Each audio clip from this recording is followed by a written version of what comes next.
Welcome back, focused learners. We've got a seriously fascinating explainer lined up for you today. We're going to unpack the complex and honestly often hidden mechanics operating right behind the scenes of America's most massive retail chain, Walmart. Look, we all know the slogan, we all know the smiley face, and let's be real, we've all likely shopped there to take advantage of those everyday low prices. But when you're operating at a scale where literally millions of people are walking through your doors every single day, the ripples of that business model touch everything. We're talking local economies all the way up to global supply chains. So get ready because we are going to look beneath the surface. Okay, let's dive into this. Who is America's biggest welfare recipient? Now, if you browse community forums like Reddit's Work Reform or read reports published by local community groups like the Port Angeles Food Bank, the answer they point to isn't actually an individual person. It's Walmart. Wait, what? Critics argue that the corporation itself is the ultimate beneficiary of public assistance programs. But how exactly does that work? To answer that, we've logically organized this sprawling web of information into an easy-to-follow four-part iceberg roadmap. 1. The corporate welfare debate. 2. Domestic labor and workplaces. 3. The global supply chain. And 4. Legal and ethical controversies. Section 1. The corporate welfare debate. Let's look at how domestic taxpayers' subsidies intersect with this corporate business model. A major point of contention raised by labor advocates and community food banks really revolves around this one figure, $9,600. Critics argue that Walmart pays wages low enough that a lot of its employees actually qualify for federal assistance programs like SNAP, which you might know as food stamps. But here's the kicker. Simultaneously, the company can collect up to $9,600 in work opportunity tax credits per employee just for hiring people who receive that very same public assistance.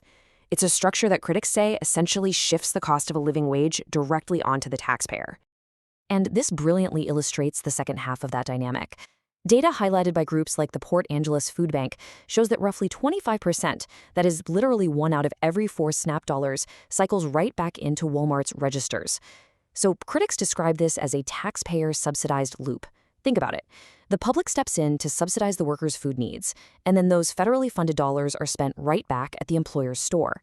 That naturally leads us to ask, what is the actual workplace experience like for the people wearing those blue vests?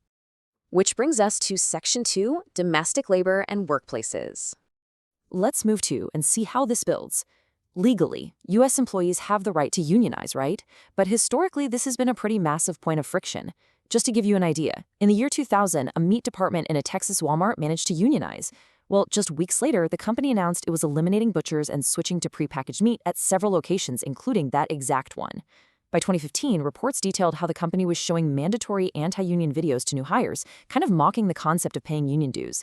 And zooming right up to 2024, the company faced fresh allegations of union busting in Eureka, California. There were claims of removed for union flyers and threatened employees, though we should note impartially the store has strongly denied these allegations.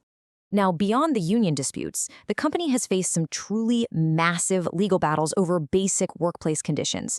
I mean, we are talking about a staggering financial scale of class action lawsuits. These were brought by employees who courts found were routinely denied their legally mandated unpaid lunch breaks. Just look at these numbers: a $172 million order in California, a $188 million order in Pennsylvania, and a $40 million settlement in Massachusetts. These figures represent hundreds of thousands of current and former workers having to fight for their break times in court. And there are also some very modern concerns over workplace surveillance. Back in 2018, Walmart patented an audio surveillance technology literally titled "Listening to the Front End." This would essentially add audio sensors directly to the cashier area. Now, the company stated this was strictly about improving guest satisfaction and operational efficiency. But as you might guess, critics and retail consultants immediately threw up red flags about employee privacy, worrying that this crossed the line into outright eavesdropping on both workers and shoppers alike. Let's zoom out to the international stage for Section 3, the global supply chain. Now, what's really interesting about this slide is the stark contrast it shows. To understand how those retail prices get so low in the first place, check out this well-documented investigation into the Qinxi handbag factory in China, which produced Kathy Lee handbags for Walmart.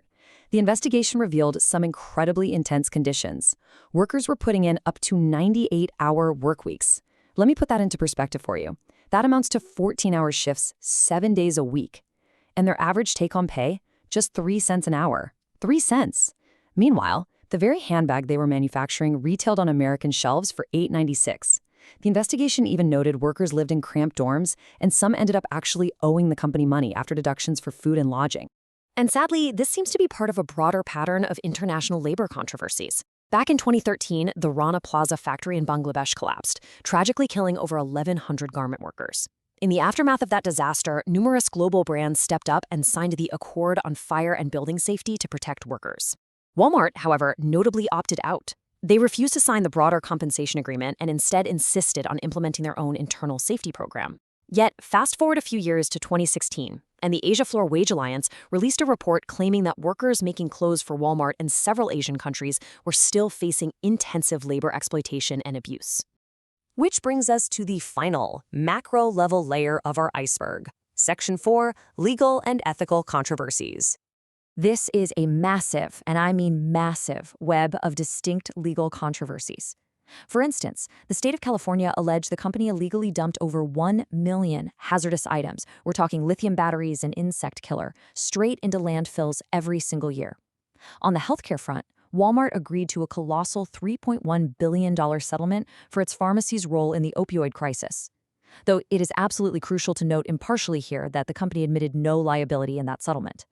Internationally, they paid $144 million to settle SEC charges regarding an expansive bribery scandal in Mexico used to secure zoning permits.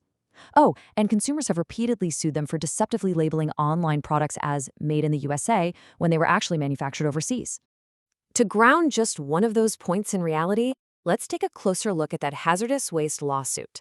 Alameda County District Attorney Nancy O'Malley stated during the 2021 lawsuit, Walmart is a repeat offender of California's hazardous waste laws, and this case underscores the importance of dedicating prosecutorial resources to the protection of our environment. You see, when a company is this unimaginably large, their waste management doesn't just affect a local dumpster. It affects entire statewide ecosystems. And speaking of scale, Walmart's aggressive physical expansion often triggers some fierce local community resistance. For example, when they built a superstore in Mexico, it was placed roughly a mile from the ancient Teotihuacan archaeological site and the Pyramid of the Moon. As you can imagine, that sparked massive protests from environmental and anti-globalization groups.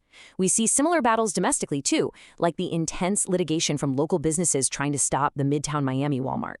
Communities frequently rally against the chain, citing real fears of traffic congestion, predatory pricing designed to run local mom-and-pop shops out of business, and just general absentee landlordism.